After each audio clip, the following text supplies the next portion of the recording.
So I posted a story on LinkedIn the other day about how dinner changed a culture. But that was the end of the story, right? That's the outcome of 2 years of working with leadership to try and help leaders see the value that everybody brings. And it was a story that showed that not only had we changed the dominant narrative, we changed how people see each other. And I think that's the power of storytelling. So it starts with me sitting down with the CEO and owner of a company who told me, you know, Andy, the discussion about leadership, the discussion about connection, about collaboration, about, you know, all of those things, about core values and beliefs and attitudes. It's like sometimes we've got employees from all over the world. They bring their culture with them. How can I change behavior when somebody has never grown up in an environment of safety? And at that point, somebody came into the room and said, I need to tell you this. Somebody's just had an accident. There was a compressor running. The drive belt came off. While the compressor was running, this individual grabbed hold of the drive belt, tried to put it back on, and when the drive belt caught, they lost their fingers.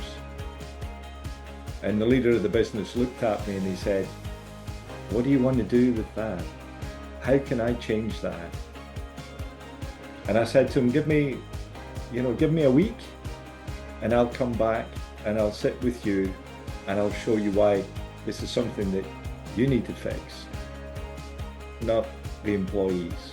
Yeah, okay, I'll give you 2 weeks.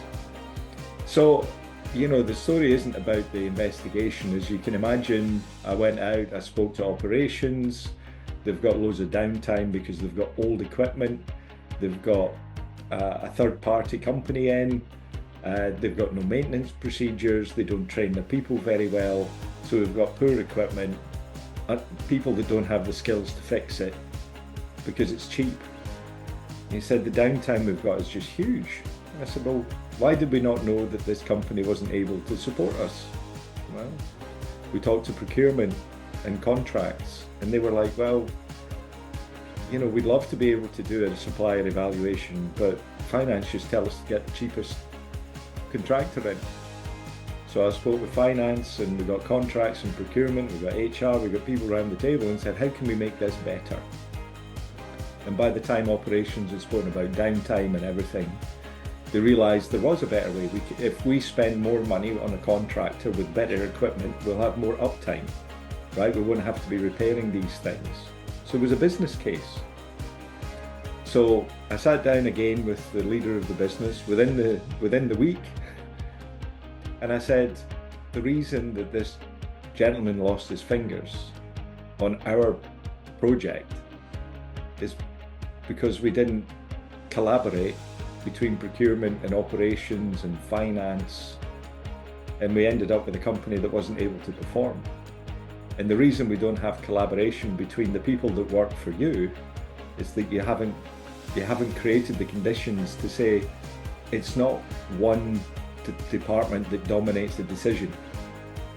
It's a collaborative process where we understand each other's needs and figure out how we help each other out. I said, so safety just revealed the business problem that you had. And now we're going to fix the business problem because we found it through a safety issue. But it's not the employee that created the problem. We created those conditions. So he saw that, and we started saying, well, what are the problems that we have in the business? And where are the people with those solutions? Where are those ideas? So I started finding people that were solutions, because previously people had been saying, do you know what, employees are just a problem here. And therefore we saw employees as the problem every time a problem occurred. And I said, no, people are solutions. So we started finding people that are solutions, and I started sharing stories, real people, real pictures, real names, real people overcoming the challenges that actually we knew now had been created by the way that we ran business. So that became more and more and more acceptable. And we started getting more and more solutions and more ideas, and we started telling more and more stories about those ideas and those solutions. So that we changed the narrative to people are a solution. What are the challenges that we create and how can we help each other out? And you know, over a period of 2 years, we went from a huge number of accidents that were just an outcome of how we were running the business really, and realizing that safety was shining a light on that. To the point at which, unfortunately, as we all know, 2020 COVID-19 arrived. And in this company, the first person that got diagnosed was a driver, a very junior member of staff. And you can understand why a driver's exposed to many people, why they would be the first person. We'd prepared, we had isolation facilities, but we're in the middle of nowhere in a fly-in, fly-out place. The first person diagnosed early was scared. It's all over the news. People are dying from this. We had a very, very scared individual. And they didn't want to go into isolation. They didn't want to be alone. They wanted to be supported and seen and heard. Like the rest of the workforce were like, no, you go into isolation. I don't want to get sick. So they were afraid too. So that fear started heading towards violence. So somebody said, we better phone the CEO. So they gave the CEO a phone and said, look, violence is about to happen here. We're trying to get somebody into isolation. He said, give me their phone number. The CEO doesn't phone junior people. It doesn't happen, right? The power distance relationship where we were is just huge. But the CEO phoned the driver and said, I need your help. You are a solution to the problem, and trust me, I will take care of you.